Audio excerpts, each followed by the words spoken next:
Un jour que le soleil à son déclin dardait obliquement ses derniers rayons, une mère et son jeune fils, assis à la porte de leur chaumière, parlaient de la grande figure de pierre. Bien qu'éloignée de plusieurs milles, on la voyait, chaudement éclairée, se détacher, resplendissante, sur la teinte plus sombre des rochers environnants. Qu'était-ce que la grande figure de pierre? Il y avait autrefois, entre deux hautes chaînes de montagnes, une spacieuse vallée peuplée de quelques milliers d'habitants.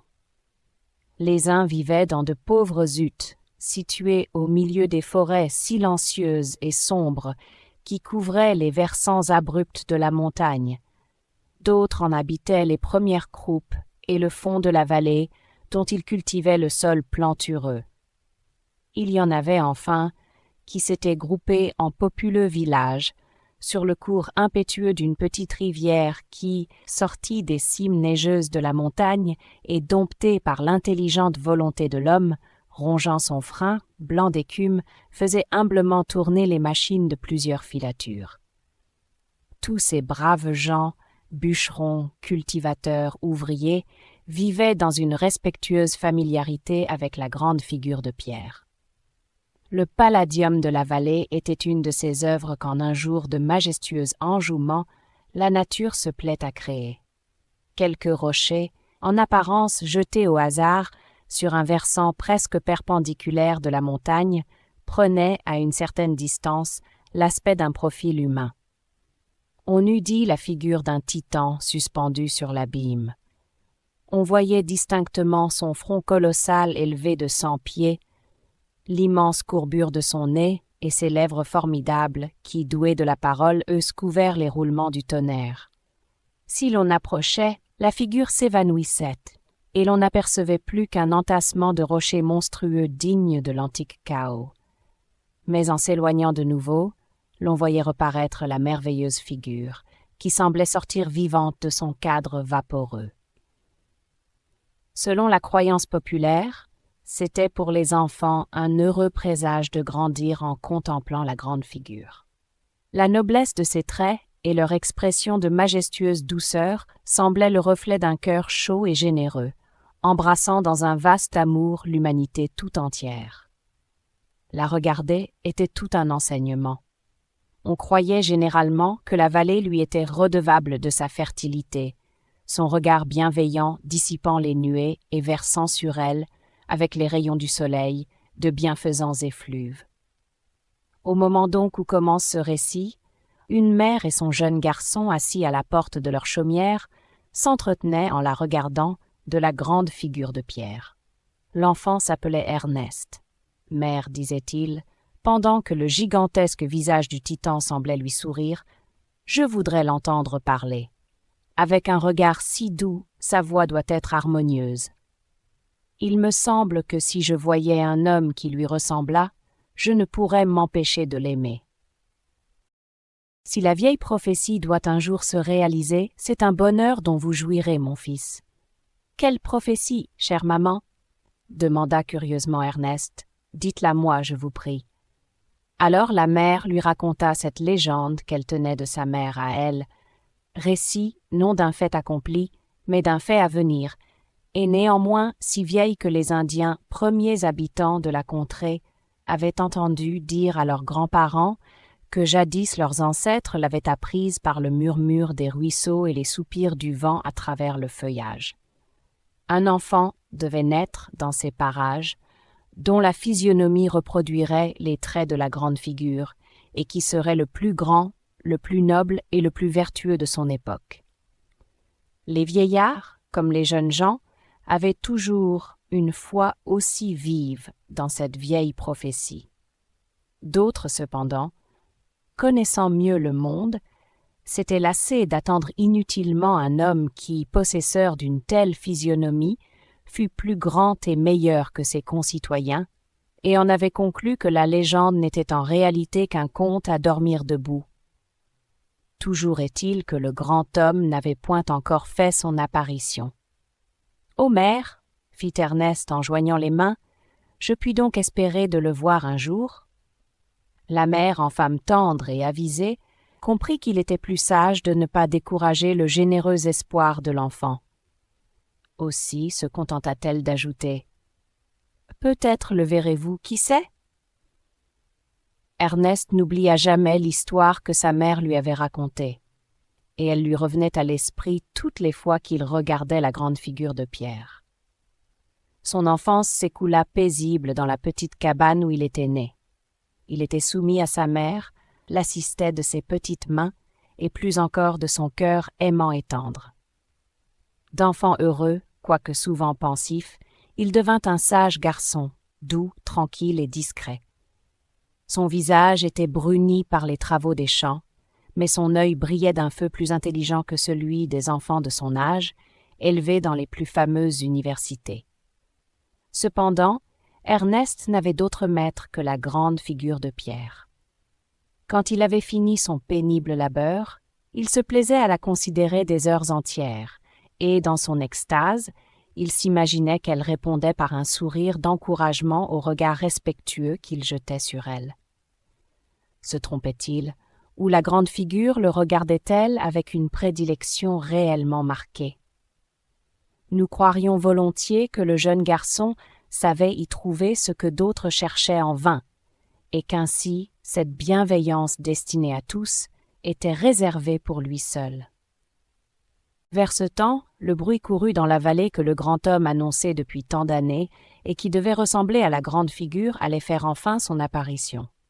On racontait qu'un jeune homme, ayant depuis longtemps émigré de la vallée, s'était fixé dans un port lointain où, après avoir ramassé quelque argent, il s'était fait marchand. Son nom, je n'ai jamais pu savoir si c'était son véritable nom ou bien un sobriquet. Son nom était Amador. Adroit, actif comme il l'était, heureux en affaires, il devint excessivement riche et propriétaire d'une flotte de navires. Toutes les contrées du globe semblaient travailler à l'envi dans le but d'accroître ses richesses, déjà considérables. Les régions arctiques, ténébreux domaines des glaces éternelles, lui envoyaient leurs fourrures en tribut. La brûlante Éthiopie tamisait pour lui le sable d'or de ses rivières et ramassait dans ses forêts équatoriales les défenses des éléphants pour lui fournir de l'ivoire. L'Extrême-Orient recueillait à son intention le thé, les épices, les châles du Tibet, les diamants de Golconde et les perles de l'Inde à la teinte nacrée. Enfin, pour n'être point en reste avec la terre ferme, l'océan lui livrait ses puissantes baleines, dont l'huile n'était pas le moindre de ses profits. D'où que vinssent ces marchandises, M. Amasdor les avait bientôt converties en ce métal dont il portait le nom. On pouvait dire de lui, comme du Midas de la fable, que tout ce qu'il touchait devenait or, mais or monnayé. Et quand M. Amasdor fut devenu si riche qu'un siècle lui aurait à peine suffi pour compter sa fortune, il se souvint de sa vallée natale et résolut d'aller finir sa vie où il l'avait commencée. Dans cette intention, il envoya un habile architecte pour y élever un palais digne d'abriter le possesseur d'une si grande fortune. Ainsi que je l'ai dit plus haut, le bruit avait couru dans la vallée que ce monsieur Amasdor qui allait revenir était le personnage prophétique si longtemps et si impatiemment attendu, et dont la ressemblance avec la grande figure de pierre devait être si parfaite. Cette opinion s'accrut encore lorsque l'on vit s'élever comme par enchantement un splendide édifice sur l'ancien emplacement depuis longtemps dévasté de la ferme de son père.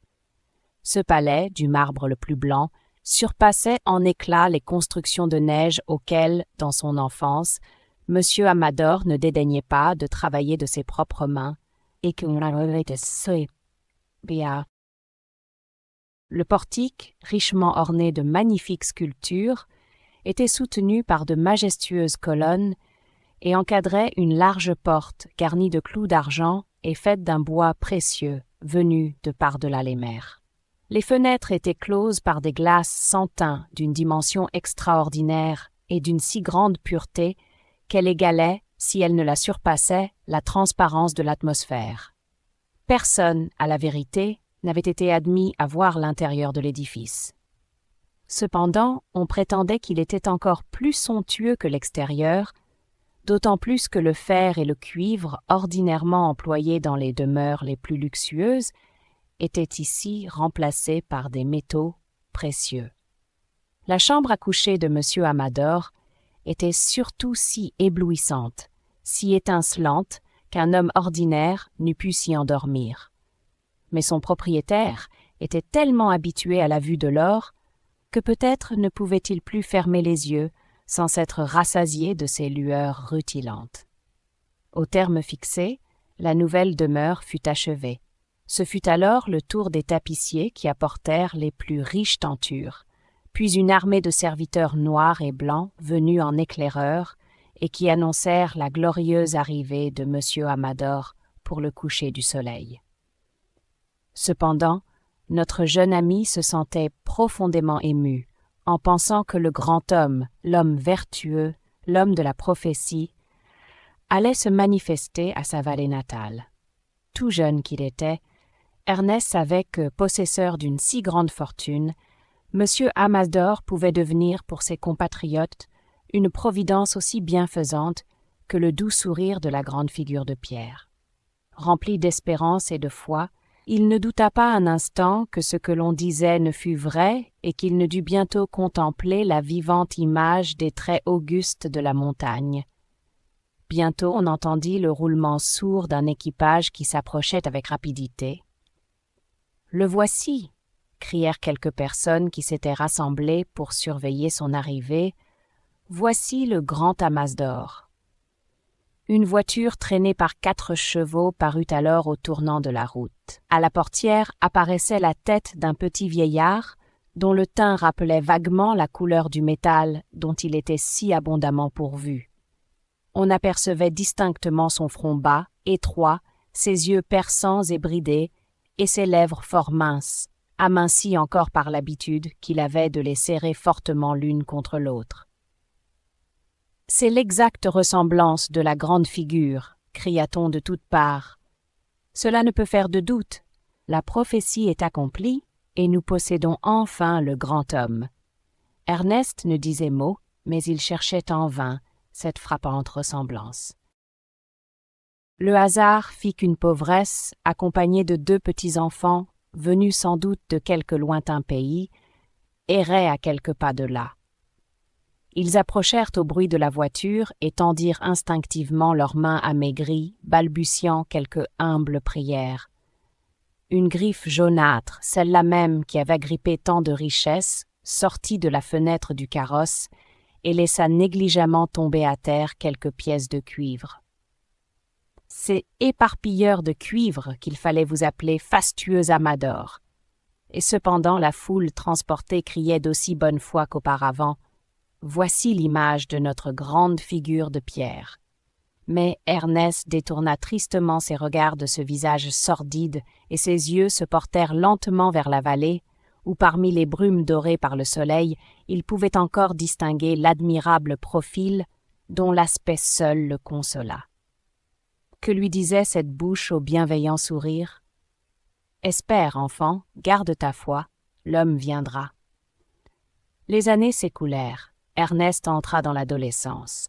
Le jeune homme n'attirait guère l'attention des habitants de la vallée, car sa vie régulière et simple n'avait rien de remarquable, si ce n'est peut-être que, son travail terminé, il avait conservé l'habitude d'aller chaque jour contempler la grande figure. C'était pour la plupart une innocente manie qu'on lui pardonnait d'autant plus volontiers qu'il était industrieux, serviable, d'un caractère toujours égal, et qu'en somme, il ne se livrait à cette paresseuse contemplation qu'après s'être acquitté de tous ses devoirs. Il ne savait pas, ceux qui pensaient ainsi, que la grande figure était devenue pour lui le meilleur des maîtres, et que les sentiments qu'elle exprimait après avoir élargi son cœur l'avaient rempli d'une bienveillante sympathie pour les autres cœurs. Il ne savait pas que de ces muettes leçons sortirait une plus haute sagesse que celle que renferment les livres, et une vie qui, pour n'être point modelée sur les convenances humaines, n'en serait pas moins de toute la meilleure. Il ne savait pas enfin, et le jeune homme l'ignorait lui-même, que ces pensées qui germaient seules dans son cerveau, soit durant son travail, soit le soir, lorsqu'il prenait place au foyer, étaient plus nobles et plus élevées que toutes celles qu'ils pouvaient échanger entre eux. Son âme était simple, naïve comme au jour où sa mère lui raconta la vieille prophétie. Il regardait toujours la merveilleuse figure et s'étonnait ingénument que son pendant humain se fît longtemps attendre. Durant ce temps, le pauvre monsieur Amasdor était passé de ce monde dans l'autre, et sa dépouille mortelle avait été rendue à la terre. Mais le plus bizarre, c'est qu'avant de mourir, il avait perdu sa fortune, et qu'une fois son or disparu, on s'était généralement accordé pour reconnaître qu'en réalité, la ressemblance qu'il pouvait y avoir entre les ignobles traits d'un trafiquant ruiné et ceux de la grande figure n'étaient pas des plus frappantes. On oublia jusqu'au nom de M. Amasdor, et son palais devint un hôtel pour les étrangers. L'homme de la prophétie était encore à venir. Or il arriva qu'un fils de la vallée, parti comme simple soldat depuis un certain nombre d'années, parvint, après force combats meurtriers, au grade le plus élevé. Quel que soit le nom que lui donne l'histoire, il était plus connu dans les camps sous celui de Sanguet-Tonnerre. Ce vétéran, usé par les rudes travaux de la guerre, vieux, couvert de blessures, rassasié de la vie militaire, fatigué des roulements du tambour et des sons aigus du clairon, qui pendant si longtemps avaient retenti à ses oreilles, résolut un beau jour de retourner dans sa vallée natale, espérant y retrouver le calme et le repos qu'il y avait laissés. Les habitants, ses anciens voisins, ses parents, ses amis, résolurent de célébrer le retour du vieux héros par des salves d'artillerie et un banquet public. Tous affirmaient se rappeler qu'il était le vivant portrait de la grande figure. Un des aides de camp de Sanguet-Tonnerre avait même été frappé de cette ressemblance, et ses amis d'enfance étaient prêts à affirmer par serment qu'elle avait toujours existé, seulement qu'ils ne l'avaient jamais remarquée jusque-là. Aussi grande fut l'exaltation des bons habitants de la vallée qui perdaient les 3/4 de leur journée à considérer la grande figure de pierre, rien que pour se faire une idée de l'air que devait avoir le brave Sanguet-Tonnerre. Le jour du grand festival, Ernest, ainsi que les autres habitants, laissa son ouvrage et se dirigea vers l'endroit où le banquet champêtre était préparé. Il entendit, en s'approchant, la voix retentissante du révérend docteur Battle appelant les bénédictions du ciel sur les excellentes choses placées devant lui, et sur l'homme illustre en l'honneur de qui elles avaient été préparées. La table avait été mise dans une clairière entourée d'arbres de tous côtés, sauf à l'est, où, par une éclaircie, l'on apercevait au loin la grande figure. Le fauteuil du général, relique de la maison de Washington, était ombragé par un dôme de verdure entremêlé de branches de laurier, au-dessus duquel flottait le drapeau national par lui tant de fois conduit à la victoire. Ernest se leva sur la pointe de ses pieds dans l'espoir de contempler un instant l'hôte illustre, mais une foule tellement compacte entourait les tables, dans l'espoir d'entendre les toasts, et les miliciens repoussaient si impitoyablement les importuns avec la crosse de leurs fusils que le jeune homme, assez timide de sa nature, ne put apercevoir les traits de Sanguet-Tonnerre. Pour se consoler, il se retourna vers sa chère figure qui lui souriait comme à l'ordinaire. Cependant, au milieu du choc des verres et du cliquetis de la vaisselle, il entendait des voix comparant la figure du héros à celle de la montagne. « C'est la même tête, à un cheveu près », disait l'un. « Absolument exact », disait un autre. « Il est de fait, » ajoutait un troisième, « qu'il me semble voir Sanguet-Tonnerre à travers un verre grossissant. Pourquoi non? N'est-ce pas au bout du compte le plus grand homme de notre siècle ?» Et les trois interlocuteurs poussèrent un hurrah qui, répété par les 1000 voix de la foule et répercuté par les montagnes environnantes, semblait un cri proféré par la voix puissante de la grande figure elle-même. Cet enthousiasme bruyant intéressait au plus haut point notre ami qui n'osait plus mettre en doute que son majestueux instituteur n'eût enfin trouvé sa contrepartie humaine. Ernest s'est imaginé, il est vrai, que ce personnage, depuis si longtemps attendu, paraîtrait sous un aspect plus pacifique, sous celui d'un sage et d'un paisible bienfaiteur de l'humanité. Mais dans sa naïve simplicité, il se persuadait que la Providence avait pu choisir pour accomplir son œuvre bienveillante un instrument à sa guise et s'éloignant du type qu'il avait rêvé. « Silence !» cria-t-on. « Silence, le général va parler. » En effet, après divers toasts portés à sa santé au milieu des cris et des applaudissements, Sang et Tonnerre s'était levé pour exprimer à ses concitoyens toute sa gratitude. Ernest put voir alors le vieux héros, avec ses brillantes épaulettes et son hausse col brodé d'or, dominant la foule de sa tête altière qu'ombrageaient les lauriers et sur laquelle se balançait la bannière compagne de ses exploits. Mais il pouvait du même coup d'œil apercevoir la grande figure de pierre. Était-ce bien là cette ressemblance tant vantée? Hélas, il ne la pouvait découvrir. Il voyait, il est vrai, un visage usé par les fatigues de la guerre, battu par les orages de la vie, empreint d'une vaillante énergie et des traits caractéristiques d'une inébranlable volonté. Mais il n'y voyait point briller cette auguste sagesse, cette tendre et profonde sympathie dont il connaissait l'admirable expression. « Non, dit-il en se frayant un passage à travers la foule, non, ce n'est pas encore l'homme de la prophétie. Il faut attendre. » Des nuées vaporeuses avaient, pendant ce temps, environné la montagne d'où l'on voyait surgir l'imposante figure, semblable à un ange puissant, revêtu de pourpre et d'or. En la considérant, Ernest crut voir rayonner un sourire bienveillant et silencieux sur sa face lumineuse. Peut-être n'était-ce qu'une illusion produite par les rayons du soleil couchant qui se jouaient dans les zones de vapeur interposées entre ses yeux et la montagne. Néanmoins, l'aspect de son merveilleux ami rendit au jeune homme toute sa confiance et tout son espoir.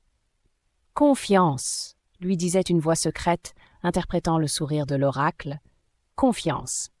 Il viendra. » Des années s'écoulèrent encore avec plus de rapidité, mais au milieu du même calme. Ernest, paisible habitant de sa vallée natale, était un homme dans la force de l'âge, et peu à peu le peuple avait appris à le connaître. Il travaillait toujours pour gagner son pain quotidien, et son cœur était aussi simple qu'autrefois, mais il pensait beaucoup, et les meilleurs instants de sa vie avaient été consacrés à des rêveries idéales dont l'unique sujet était le bonheur de l'espèce humaine. Sa vie s'écoulait sereine et calme, comme un fleuve tranquille roulant ses flots limpides au milieu d'une éternelle verdure. Il semblait que le monde devint meilleur, rien qu'à voir vivre cet homme simple et bon. Sans se détourner de sa route, il était aux autres un perpétuel enseignement et, sans en avoir conscience, il prêchait à tous la sagesse et la vertu. Ses pensées, à la fois simples et pures, se manifestaient par de bonnes actions faites modestement, mais dont le bruit se répandait insensiblement dans la vallée. Lorsque, par hasard, il prenait la parole, c'était pour laisser tomber quelques vérités qui, germant un jour ou l'autre dans l'esprit de ses auditeurs, avaient souvent sur leur manière de vivre une influence dont ils ne se rendaient pas compte eux-mêmes, ne voyant dans Ernest qu'un de leurs voisins, un homme comme tant d'autres. Lui-même ne se doutait pas de la portée de ses discours, et, naturellement, comme le ruisseau murmure, sa bouche laissait échapper de sublimes pensées que jamais lèvre humaine n'avait prononcées avant lui. Cependant, la première effervescence passée, le peuple s'aperçut qu'il avait été un peu prompt à trouver une ressemblance entre le visage farouche du vieux Sang et Tonnerre et la grande figure. Cela n'empêcha pas qu'au bout de quelque temps, les journaux ne commençassent à répéter les uns après les autres que la tête tant désirée se trouvait sur les épaules d'un certain homme d'État, non moins illustre que M. Amasdor et le général Sanguet-Tonnerre. C'était également un fils de la vallée, mais il l'avait quitté très jeune pour s'adonner à la jurisprudence et à la politique. Il n'avait ni la fortune d'un archimillionnaire, ni l'épée d'un vaillant guerrier, mais il possédait une éloquence plus puissante à elle seule que toutes deux ensemble. Quand il parlait, il n'y avait pas à balancer, il fallait le croire. Les droits semblaient des torts et les torts semblaient des droits, selon ce qu'il lui plaisait de persuader, et il possédait à un si haut point l'art d'éblouir qu'il eût pu à son gré faire voir des étoiles en plein midi. Sa voix était vraiment son instrument magique, tantôt résonnant comme un tambour, tantôt mélodieuse comme une harpe éolienne. Il chantait à volonté les fastes de Bellone ou l'hymne de la paix. En vérité, c'était un homme merveilleux. Et, lorsque cette rare éloquence lui eut acquis tout le succès imaginable, lorsqu'il se fut fait entendre dans toutes les cours de l'Europe, après que son nom eut été prononcé d'un bout à l'autre du monde avec une égale admiration, il finit par persuader à ses compatriotes de le nommer président de la République. Avant même ce moment, quelques-uns de ses admirateurs avaient subitement découvert sa ressemblance avec la grande figure de Pierre, circonstance d'autant plus frappante qu'il était connu sous le nom de Tête de Roche. Or, pendant que ses amis politiques travaillaient à l'envi à son élection, Tête de Rochet, comme on l'appelait, résolut d'aller visiter sa vallée natale. Il n'avait, disait-il, d'autre but que celui de serrer la main à ses compatriotes, et personne ne supposa un instant que ce fût de sa part une manœuvre électorale. On fit donc de splendides préparatifs pour recevoir le grand homme d'État. Une escorte de cavalerie alla le recevoir aux limites de la province, et les habitants abandonnèrent leurs travaux ou leurs affaires pour s'échelonner sur son passage. Ernest fit comme les autres, bien qu'il eût déjà éprouvé 2 déceptions. Mais il était d'un naturel si naïvement confiant qu'on le trouvait toujours prêt à croire à la bonté comme à la beauté. Il était donc venu dans le ferme espoir de considérer cette ressemblance attendue depuis si longtemps. L'imposante cavalcade parut enfin sur la route au milieu d'un nuage de poussière soulevé par les pieds des chevaux. Toutes les notabilités du pays avaient tenu à honneur d'en faire partie. Les officiers de la milice, en uniforme, les membres du Congrès, le shérif, les éditeurs de journaux, et même quelques gros fermiers avec leurs habits du dimanche, montant leurs fringants poneys. C'était en vérité un brillant spectacle. Les cavaliers portaient des bannières déployées, et sur quelques-unes d'entre elles on voyait le portrait de l'illustre personnage et la grande figure se souriant comme 2 frères. Et, si la peinture ne mentait point, on ne pouvait voir 2 visages plus exactement pareils. Les fanfares d'une musique triomphale envoyaient dans l'air des torrents d'harmonie que répercutaient les échos de la vallée, comme si le coin le plus humble de son pays natal eût trouvé tout à coup une voix pour accueillir cet hôte illustre.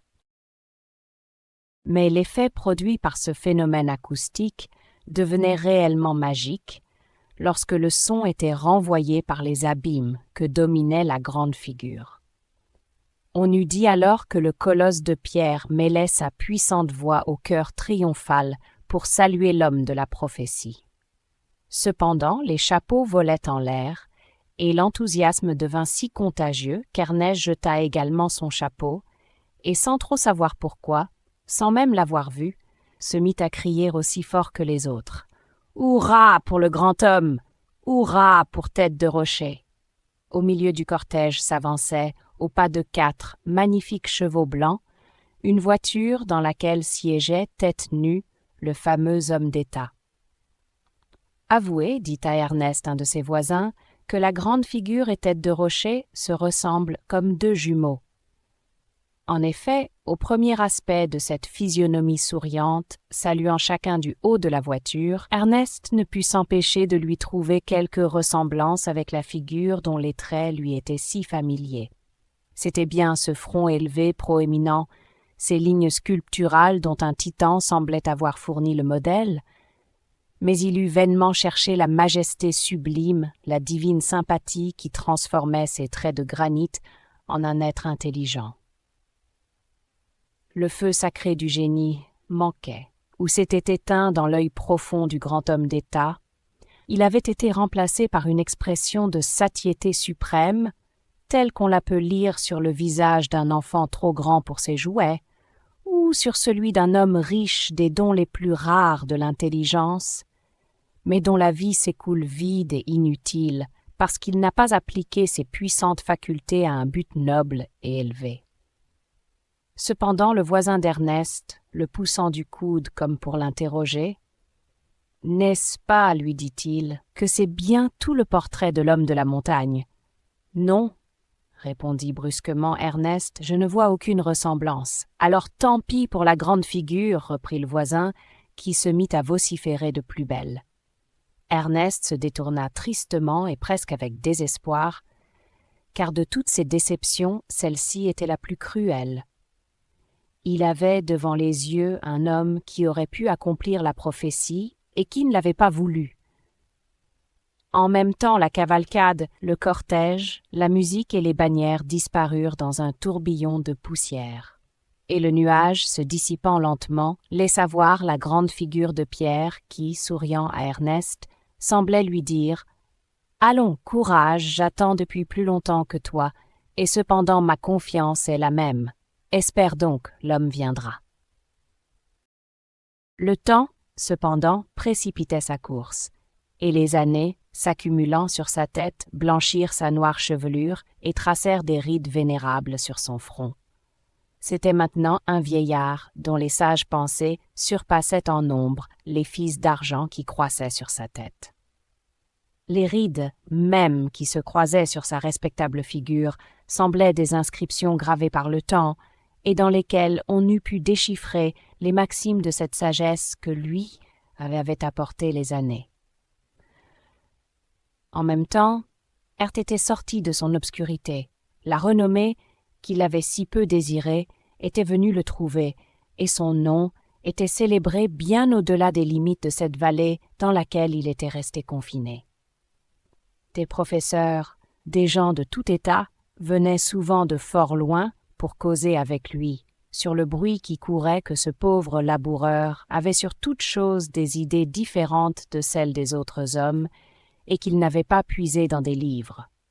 Quels qu'ils fussent, savants, hommes d'État, philanthropes, Ernest recevait ses visiteurs avec cette sereine bienveillance, cette sincérité qui le caractérisait. Il parlait avec eux sur les sujets les plus divers. Il recevait en confidence leurs plus secrètes pensées et leur communiquait sans nulle difficulté celles qui faisaient l'objet de ses méditations. Son cœur était un vase du cristal le plus pur, rempli d'une précieuse liqueur où chacun pouvait puiser à son gré. En parlant, sa figure s'illuminait à son insu et ses yeux lançaient une flamme douce comme le crépuscule d'un beau soir d'automne. Ses hôtes le quittaient en silence, pensifs, l'esprit rempli de ses discours, et cheminant par la vallée, ils s'arrêtaient à considérer la grande figure. Il leur semblait avoir vu quelque part un visage à sa ressemblance, sans qu'ils pussent pourtant préciser en quel endroit. Or, pendant qu'Ernest croissait en âge et en célébrité, on apprit qu'un des fils du pays était devenu un grand poète, répandant ses chants harmonieux au milieu du trouble et de l'agitation des villes. Bien qu'éloigné de sa pittoresque vallée, il célébrait dans ses vers les pics neigeux qu'il avait si souvent parcourus dans son enfance, et surtout la grande figure de Pierre qu'il avait immortalisée dans une ode sublime. C'était en vérité un homme de génie. La nature semblait plus belle quand il lui consacrait un regard, et la création n'eût pas paru complète s'il n'avait été là pour en interpréter les magnificences. Lorsque l'homme était à son tour le sujet de ses vers, il les revêtait d'un caractère plus majestueux, d'une forme plus noble encore, pour montrer les anneaux de cette chaîne invisible, mais continu, qui reliait, suivant lui, la grande famille humaine au monde des êtres immatériels. Quelques esprits positifs raillaient à la vérité cette croyance du poète, mais peut-être n'étaient-ils point pétris du même limon et avaient-ils été créés par la nature dans un accès de méprisante amertume avec la fange dont elle forme les animaux immondes. Ces vers parvinrent un jour à Ernest. Il les lut après son travail, assis sur un banc, devant sa chaumière, à cet endroit même où depuis si longtemps il faisait provision de sagesse à contempler la grande figure. En lisant ces stances sublimes qui semblaient un écho de son âme, il tourna vers elle ses yeux rayonnants d'espoir. « Ô majestueux ami, dit-il, n'est-ce pas cet homme qui te ressemble ?» La figure sourit silencieusement. Il arriva cependant que le poète, tout éloigné qu'il fût de la vallée, non seulement avait beaucoup entendu parler d'Ernest, mais encore avait longuement médité sur son caractère, et ne jugeait rien d'aussi désirable que de rencontrer cet homme dont la sagesse merveilleuse n'avait d'égal que sa simplicité. Un matin, il partit pour ce pèlerinage, et au déclin du jour, il arriva près de l'humble demeure d'Ernest. Il eût pu descendre à l'hôtel qui avait été le palais de M. Amasdor, mais, sa légère valise à la main, il résolut d'aller demander au sage l'hospitalité et s'informa de la route à suivre. En approchant du terme de sa course, il trouva l'excellent vieillard assis et lisant attentivement un livre. Parfois, posant le doigt sur la page commencée, il interrompait sa lecture et regardait avec tendresse la grande figure de pierre. « Bonsoir, fit le poète, pouvez-vous donner un abri pour la nuit à un voyageur ?»« Bien volontiers, » répondit Ernest, et il ajouta en souriant, « Je n'ai jamais vu la grande figure regarder un étranger d'un air si hospitalier. » Alors le poète s'assit auprès de lui, et tous deux se mirent à causer.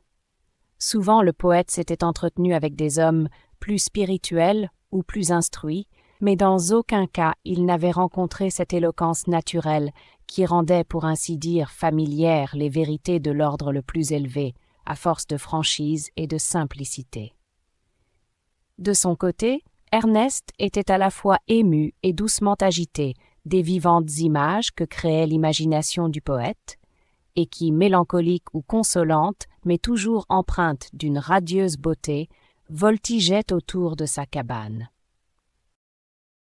La mutuelle sympathie de ces deux hommes semblait grandir le cercle de leur conception et les poussait à creuser les idées qui jaillissaient de leur cerveau plus profondément que chacun n'eût pu le faire dans une méditation solitaire. Leurs pensées, unies dans un commun effort, présentaient une harmonie quasi céleste, dont un seul n'eût pu se dire l'auteur, et dans laquelle cependant aucun des deux n'eût su retrouver ce qui lui appartenait en propre. Animés l'un par l'autre, ils abordèrent enfin des sujets tellement élevés et abstraits qu'il ne leur était jamais venu la pensée de les effleurer, et cependant si nobles, si passionnants qu'ils ne pouvaient se résoudre à les quitter. Tout en écoutant la poète, Ernest crut voir la grande figure se pencher curieusement vers lui. À son tour, il fixa sur lui ses yeux ardents. « Qui donc êtes-vous, mon hôte » demanda-t-il. Le poète posa la main sur le livre que tenait Ernest. « Vous avez lu ces vers, dit-il, alors vous me connaissez car ils sont de moi. » À ces mots, un sentiment plus vif de curiosité anima la figure du vieillard. Il regarda de nouveau le poète, puis la grande figure, mais il baissa presque aussitôt la tête en soupirant.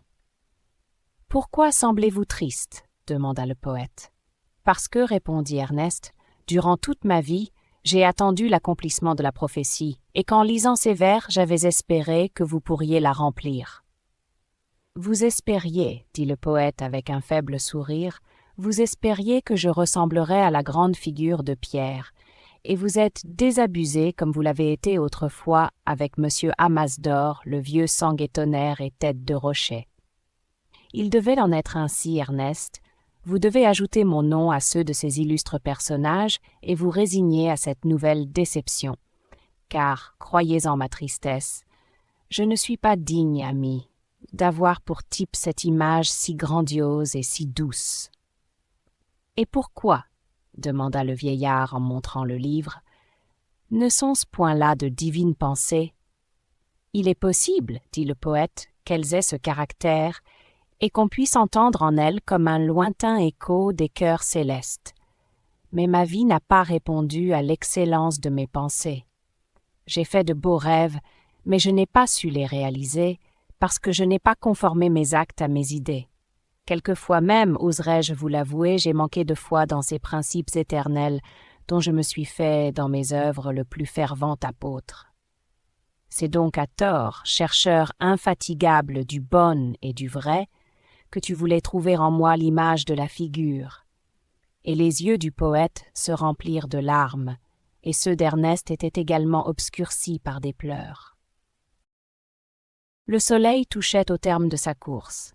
C'était l'heure où, depuis de longues années, Ernest avait coutume de parler à ses voisins assemblés chaque jour pour l'écouter. Il prit le bras du poète, et tous deux se dirigèrent vers l'endroit habituel de ses conférences.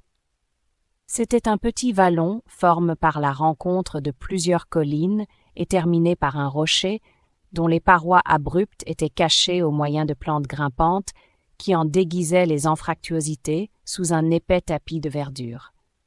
Au pied de cette roche s'élevait un tertre de gazon qu'ombrageait un bouquet d'arbres touffus. Ernest monta sur cette chaire improvisée et jeta sur son auditoire un regard de familière bonté.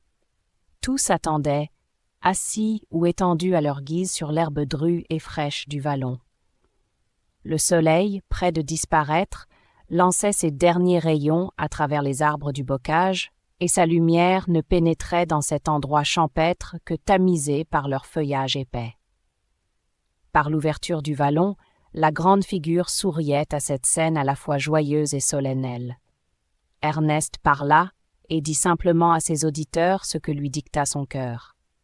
Puissantes étaient ses paroles, car elles n'étaient que l'expression de ses pensées. Profondément utiles étaient ses pensées, car elles avaient pour garant l'exemple de sa vie entière.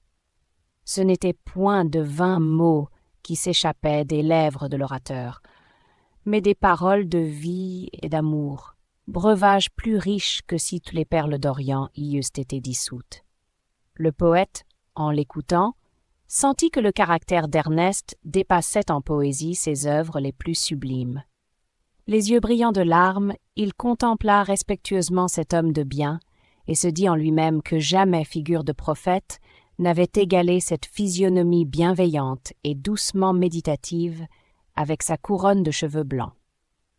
Au loin, chaudement éclairé par le soleil et le front surmonté d'un nuage de neige comme celui du vieillard, apparaissait la grande figure dont le regard sympathique et majestueux semblait embrasser le monde.